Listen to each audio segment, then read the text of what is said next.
What's going on, peeps? Real quick, I was just having a conversation with my wife, and from the conversation, a very important thought grew. And so I want to share with you because I believe it's going to be the key to a lot of people's freedom over the next season of transition. I truly believe God is taking people into new places.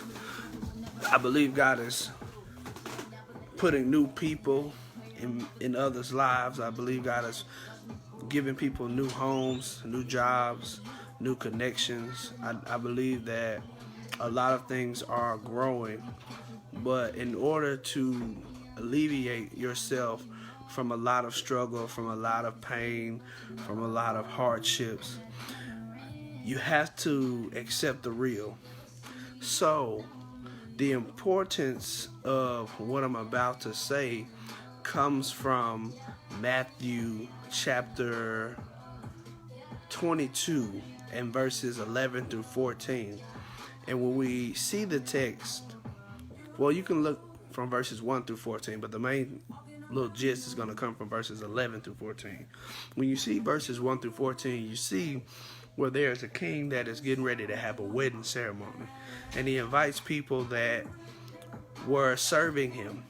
And all the people that were serving him pretty much near to him, close to him, that did things for him, he allowed them to have this privilege, that privilege whatsoever. He invited them. And many of them chose not to come for whatever reason. There was one form of indifference here with these group of people. There was one form of indifference there with another group of people. And so what it all boils down to is the fact that he becomes upset. Just like many of us, when we invite people into our lives at a certain point that is very important, we invite people into our lives to sup with us. And when they don't accept it, we become frustrated because we're like, why won't they support us, not just when they're getting something, but when we want them to just sup with us and just kick back. If it's like if they don't get something out of it, then they don't want to be a part. So the very important thing to see as we go through Matthew chapter 22 verses 1 through 14 is after this king becomes upset, he says, well, just go out into the streets and literally invite anybody you see and tell them the protocol on how they should come in, how they should dress for the wedding. Okay, done, fine. So when the wedding actually happens, there ends up being a lot of people who come and take the invitation off the street. And in the midst of the king walking through and observing the place, he sees one man who isn't dressed the proper way.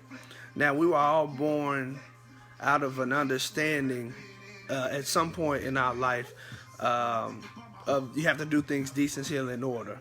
And I say we were all born because that thought birthed into our mind at a certain place where we did something and somebody told us that it's better to be asked up than asked down. And there's a certain way you should live. There's a certain way you should walk. There's a certain way you should dress and talk and carry yourself. You know, that's not holding you to a specific bondage, but it's just showing you as you elevate the maturities of how you do things.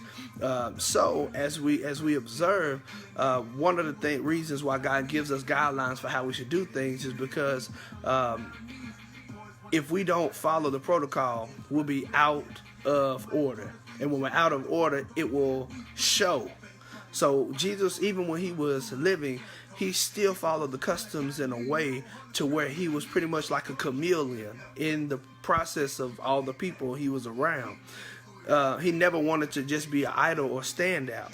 But when we don't listen, what happens is we become this mogul of I ain't gonna say mogul, I take that back. We become this item of attraction simply because we didn't pay attention to the order or the decree. And so when you think about the wedding, you have to dress this way and that way. So when this king sees this person in this manner, he says, "Okay, wait a minute. What's the reason behind this?" Because it could be taken as disrespect when you don't come dressed a certain way to respect the people who are having the wedding or invited you. It can be seen as a disrespect if they ask you to do something a certain way and you make it about yourself.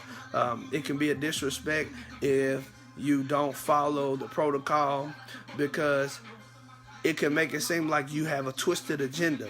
And so anytime you would see people in certain instances that wouldn't follow the order, it's usually because they would possibly counteract or possibly throw shade or possibly plan their own demise. So you see people who will rise up with a leader, for example, but then all of a sudden at the end, like in Aladdin, you see this same guy who was working with one of the heads just completely have a systematic plot against the head's fall so that he can become, more successful and what have you. So we get down to verses 11 through 14, and he questions this guy, and he says, "How did you get in here without proper apparel?" And pretty much the guy just didn't answer. The king probably gave him time to respond. He probably showed. I'm assuming he shrugged his shoulders. And I'm assuming this because right after this, the king is upset. And anytime you ask somebody a question like that, in that sense, you want a response because you don't want to open yourself or anybody else up to danger. So the king just responds and says, "You know what? Take him and throw him here." And he ended up being in a place where he wouldn't have been had he just opened his mouth and just followed the proper order of communicating and doing things the right way. So why am I saying this? Well, in the same way the king had that authority, God has given me and you, people like us, authority to give X amount of time to distractions, to plots, to people who have an agenda. And so pretty much a lot of times, instead of us rebuking it, casting it out, calling it out for what it is, we dwell on it. We allow it to have a certain space and place in our life. Instead of us saying, "Hey, listen, you got X amount of time before this happens." And it's not about a warning. It's just about there are different ways God tells us to deal with situations. So if you're having a conversation with somebody who's a con artist and you find out they're conning you, you usually would say, "You got X amount of time before I cut this conversation off." If somebody comes in your house and tries to rob you or your family, a lot of people who ain't there yet in God will probably have their thing pointed and say, "You got X amount of time before this bullet come out of this gun." And so it's that spiritual sense where we got to get to a place, and I'm not condoning anything. I'm just using that as an example to help us realize that there are so many different ways right now that we have allowed too much to happen in our lives, too much conversation, too much gossip. And so what we got to start doing again, we got to get back to the place where we start telling these spirits that are not like God, that are within people, "You have X amount of time to explain yourself or I'm cutting you off. You got X amount of time to show me the same love I show you or I'm cutting you off." It's time out for any of us overkilling and overdoing, trying to be a part of other people's lives when clearly they have another agenda, when clearly they would rather spend their time here instead of focusing on you the way you're trying to focus on them. A relationship, whether it's with the person that you're in covenant with, or whether it's a friendship. And I say covenant, I mean marriage. You can have a relationship as a marriage, as a friend, as a sister, as a brother. And so one of the biggest things we got to realize is about these relationships is we have to understand that they should be mutual.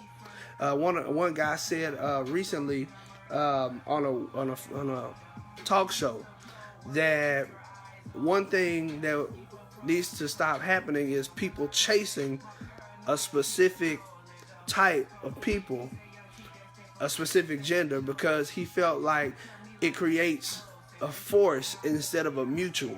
So, you think about a man, bam, it's not a relationship when it's done one-sided. So he was talking about, I'm not trying to go into detail, but he was talking about how when a man pursues a woman, we've gotten it mixed up and thinking we got to chase. Because he says one that finds, not one that chases. Because when you find, that's just like you could stumble upon something. You could stumble upon a new job, stumble upon a new house, stumble upon a new car. And so this guy was saying this, and it hit me now to the core where we realize a lot of times in relationships, what's going on, bro, is in relationships, we chase after people to be in our lives when they don't want to be. And so I'm speaking of this now because I want to release you from being at a place where you chase people to be your friend. You chase people to be your brother. You chase people to be your sister. You chase people to be your spiritual help. You chase people to be your daughter, your sister, you know what I'm saying? Even though you may have that authoritative position, you may be biologically, you may be spiritually given that authority, but if they don't allow you the room to actually be that in their lives, then you have to move on until they're ready to start. So I'm saying this because I want to release us from feeling like we got to succumb to the disrespect, the ignorance, the ignore button that people put on us. So many of us, we put so much out. We have such a heart. And it's like we can go 100 plus 100 plus 100, 300% to pull people into our life. And then it's like every time we turn around, they're giving us 10. They're giving us, a small portion of what we're giving to them. And it's like we find out, okay, well, if you're so connected to me and loving me the way that I love you as a brother, sister, whatever, then why is it that I'm always having to initiate this? Why is it that I'm always having to be the one that communicates this or that way? Yes, God wants you to be mature enough to be able to show people, but God doesn't want you to babysit and give people a way for them to continue to disrespect you. God wants you to, in the same way where when it comes to us, we got to give people whatever they want. Everybody might not have the meat that you have. Everybody might not know how to consume the meat that you have. So sometimes we might have to give people milk. And when God shows us that milk relationship is no longer going to be of effect, then he's showing you, then they can't get with you until they get on the meat. So I'm just trying to help us, and I just want to release this because my wife said this, and she said it's so frustrating because you can be at a place where you're really trying to be effective, and it's like no matter what you do, you're trying to help, you try to be there, but then when you turn around and it's like you get a cold shoulder, or you don't get an explanation, or you don't get the respect, instead of them giving you a respect of, hey, how you doing? Regular conversation, respectful conversation, building up to whatever they may need or whatever. It's just, hey, this is, I need you right off the bat. It's not a mutual, hey, how you doing? Da, da, da. It's just, hey, this, you do this, yada, yada, yada, yada. So, like, if I call any of these guys, Kirkland, Milan, Eugene, if I call any of these guys right now, I'm going to say, hello, how you doing? Bam, go into what I'm saying. I'm going to establish a mutual bond first before I just start rambling.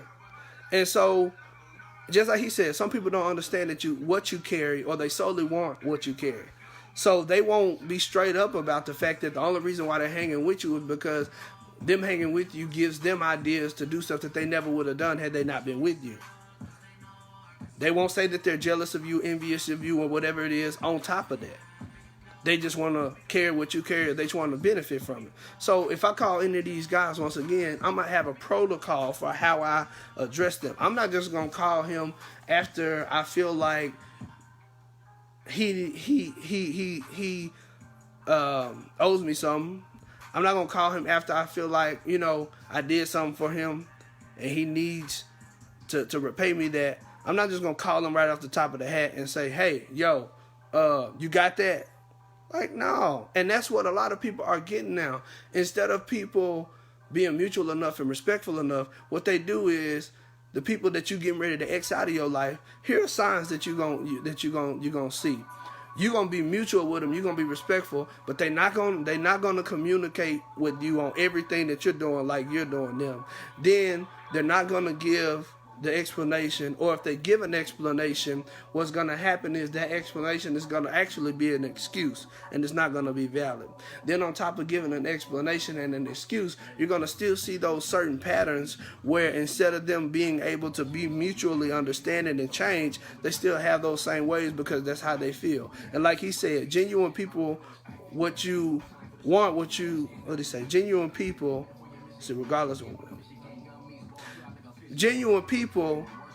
regardless of what you have or what you carry, they can say hi or what's up without an agenda.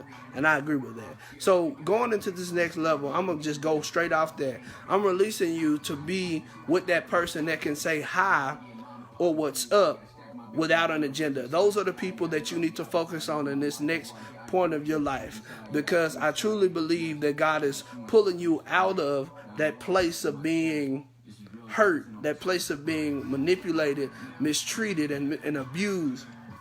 So I'm saying all this to say, once again, use your authority against the spiritual wickednesses of high places. Pray for people, pray for God to save the body, but replace that wicked spirit with his spirit so they don't perish. But in the meantime, between time, use your authority to say to every form of issue, you got X amount of time before I cut you off. You got X amount of time before I cut off this conversation. You got X amount of time before I cut you out of my life. You got X amount of time before I block you from going down this road and coming near my dwelling. You got X amount of time until I get to a place where I don't want to fool with you no more. Until I don't want to share space with you anymore. And it's not because of me being mean. It's God showing me I need to go to another level, and if you don't go with me, I have to go anyway. And I can't waste my time with you being petty because you just don't want to be respectful. Signing out. Like he said, the using season is over. Command and demand the respect while maintaining honor. Command the respect while maintaining honor. Command and demand the respect while maintaining honor. Love y'all. Peace out.